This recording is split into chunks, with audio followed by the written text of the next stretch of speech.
My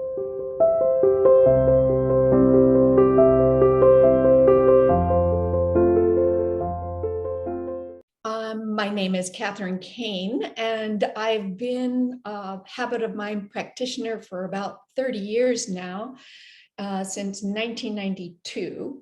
And I'm basically an elementary school teacher, and I loved using the habits of mind in my elementary school classroom. And just what are you doing now, Catherine? Just to give people the inspiration of what you do after you retire. After I retired, I was hired on by, well, actually, before I retired, I worked both the DOE and Hawaii Pacific University. And at Hawaii Pacific University, it's my give back. I train teachers, and I put a lot of teachers at Waikiki Elementary School, pre-service teachers, and I follow them into the classroom, and I put them with our habit of mind teachers, because I feel that it's very important for them to have really best practices under their belt as they move into their own classroom. So I didn't want to just leave the profession. I wanted to leave the profession and support it at the same time. So although I'm not teaching young children anymore, I'm helping by touching a student teacher, and then I'm going to have more children that I touch in that way, other than just my classroom. Oh, that's so beautiful. So, I know that it was a while ago, 30 years ago, that you actually started, but I know you have an incredibly good memory. So I'm going to ask you to just channel those moments back a little bit, because some of the people who will be watching this are going to be wondering about it. And I think the thing I hear the most is people say, and you probably have heard it yourself, there's so much on my plate right now. I just don't know whether I have time for another thing. What would be your perspective on that? Well, I'm not going to delude you. It is another thing, but it's another thing that adds so much depth to what you do in your school. And it's not a siloed thing where you just teach a habit of mind necessarily. It runs through your curriculum. And what happens when it runs through your curriculum and you point it out to your students and you utilize it yourself is the learning gets deeper. Our brains are always looking for that connectivity.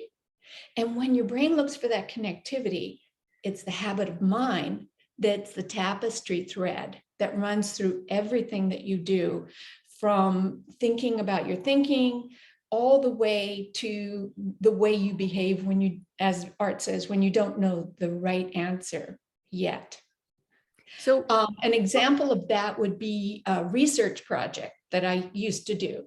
Now, most classes start, in our school, we started doing research with second grade.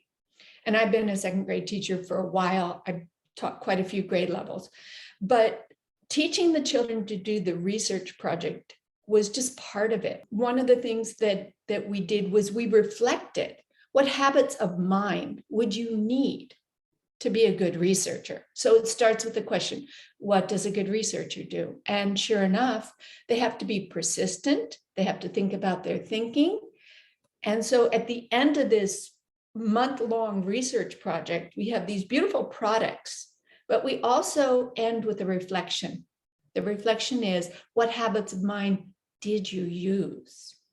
And then I go into the idea that now when you get to third grade, you're going to know where to begin. So you see it crosses grade levels, it silos across content areas, and that's what gives it the depth and the strength, and that's what makes it so worthwhile. Well, actually, that's wonderful, because it leads to the second question, which, as you said, it gives it the depth because it goes to third grade. But how do you get everybody in a school to really say, this is what we want to do? What was your experience with that? First of all, it's not just someone telling you what to do. There's an empowerment of the teachers through consensus. There was a lot of building of consensus. What are we going to do? How are we going to do it? How does the habits of mind fit into your life? And how does it extend to the classroom? So I think the buy-in, truthfully, begins with that empowering of the teachers, listening with empathy and understanding to the faculty. The administration doesn't come in and say to you, we're going to be doing this and this and this for habits of mind. It's, let's talk about it. Let's talk about what we need to do. Let's talk about our students' needs, because after all, that's what we're there for. We're there to hear what our students' needs are.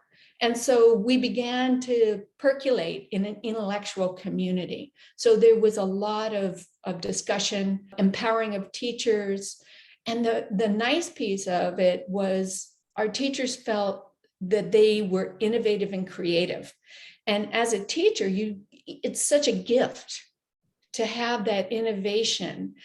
And so what we would do is we would have about once a month, we'd bring in things that we would share with our class. So we'd lay all these things out on the table of how we did habits of mind within our class. One really memorable piece was problem solving, question posing and problem solving around Thanksgiving. One of my partners said, had the turkey. So the children solved the turkey's problem with being eaten on Thanksgiving. And the book is just that she creates every year has so much creation and innovation. But it was that focus on problem solving. I remember one page, the turkey pretended it was a dog and hid in a doghouse.